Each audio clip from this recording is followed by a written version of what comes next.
Good afternoon.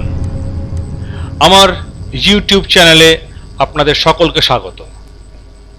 আজ আমরা শিখব এক্সেলের নতুন একটা চ্যাপ্টার।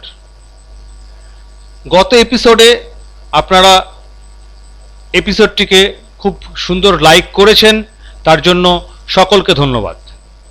আজকে শুরু করি আমাদের নতুন চ্যাপ্টার। আজ আমরা শিখব অ্যালাইনমেন্ট। অ্যালাইনমেন্ট খুবই ইন্টারেস্টিং জিনিস। অ্যাকচুয়ালি অ্যালাইনমেন্টটা হয় দু রকমের, ভার্টিক্যাল এবং হরাইজন্টাল। দেখুন, আমি এখানে একটা ফিগার লিখছি 10। এই 10 ফিগারটা বাই ডিফল্ট ডান দিকে নিচে থাকে, মানে ভার্টিক্যালি এটা ডাউন এবং এটা অ্যাকচুয়ালি রাইটে রয়েছে, মানে যে সেলটা রয়েছে সেই সেলটার ডান দিকে রয়েছে। এইটার ভার্টিক্যাল অ্যালাইনমেন্ট মানে এই দেখুন উপরে তিনটে অ্যালাইনমেন্ট রয়েছে, it is top, it is centre and it is bottom. Now আমি যদি এইটাকে সেন্টারে প্রেস করি তাহলে কি হবে, এই 10টা এইখানে চলে আসবে। দেখা যাক 10টা এখানে চলে এলো। আমি যদি আপে প্রেস করি মানে টপে প্রেস করি 10টা টপে চলে যাবে। এটা গেল ভার্টিক্যাল। আমি আবার পুরনো স্থানে ফিরে আসি, আর এটা হচ্ছে হরাইজন্টাল অ্যালাইনমেন্ট। এটা রাইট। আমি সেন্টার প্রেস করি তো সেন্টার, আমি লেফটে প্রেস করি তো লেফট।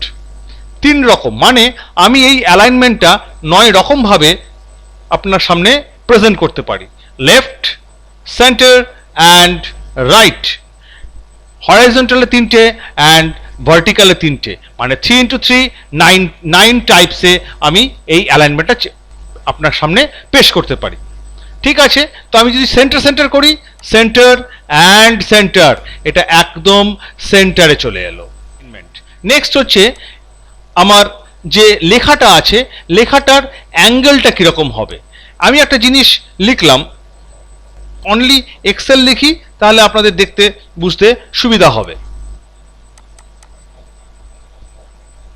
এবং এটাকে অ্যাঙ্গেল করি, দেখুন অ্যাঙ্গেলে আসছে। এটাকে আবার অ্যাঙ্গেলে করি, দেখুন অ্যাঙ্গেলে আসছে।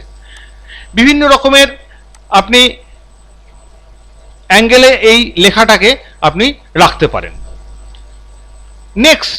নেক্সট হচ্ছে র্যাপ টেক্সট। আচ্ছা, তার আগে আমি নর্মাল এতে ফিরে আসি।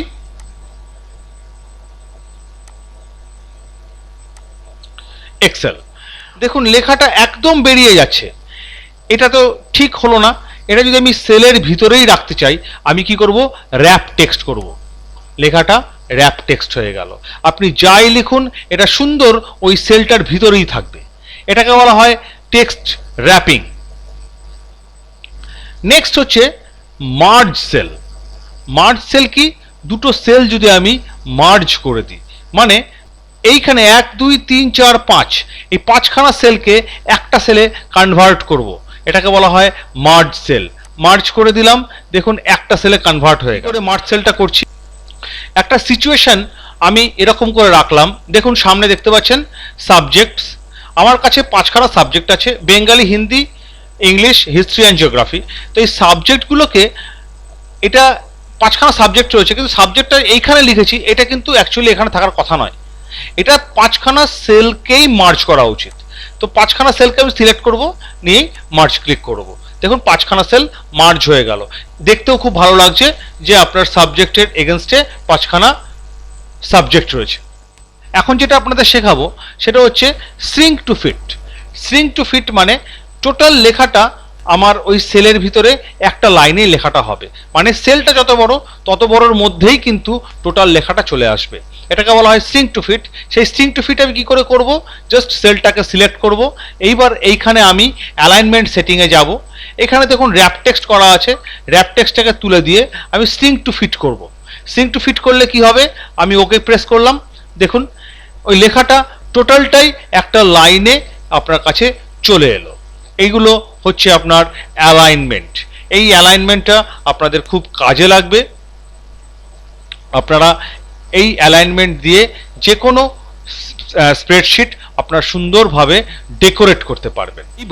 এইবার আমি শেখাবো আপনাদের নাম্বারস।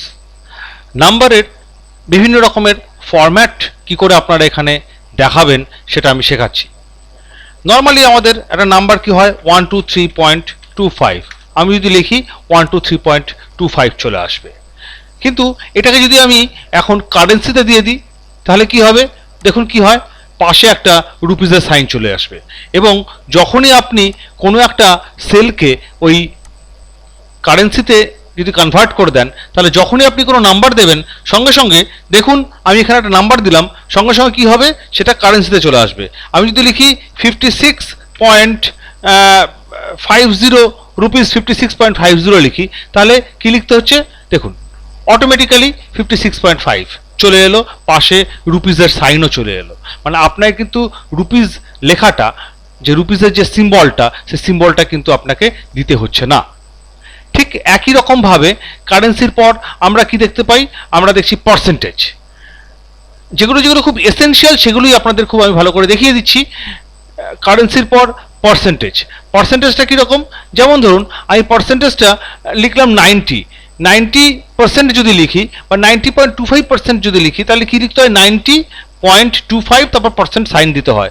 আমার এখানে কোনো কিছু করার দরকার নাই, জাস্ট 90.25 লিখবো, দেখুন পার্সেন্ট অটোমেটিক্যালি চলে আসবে। তার মানে এই সেলটা ওই নাম্বার যেরকম টাইপ রয়েছে সেই টাইপে ফরম্যাট করা হয়েছে।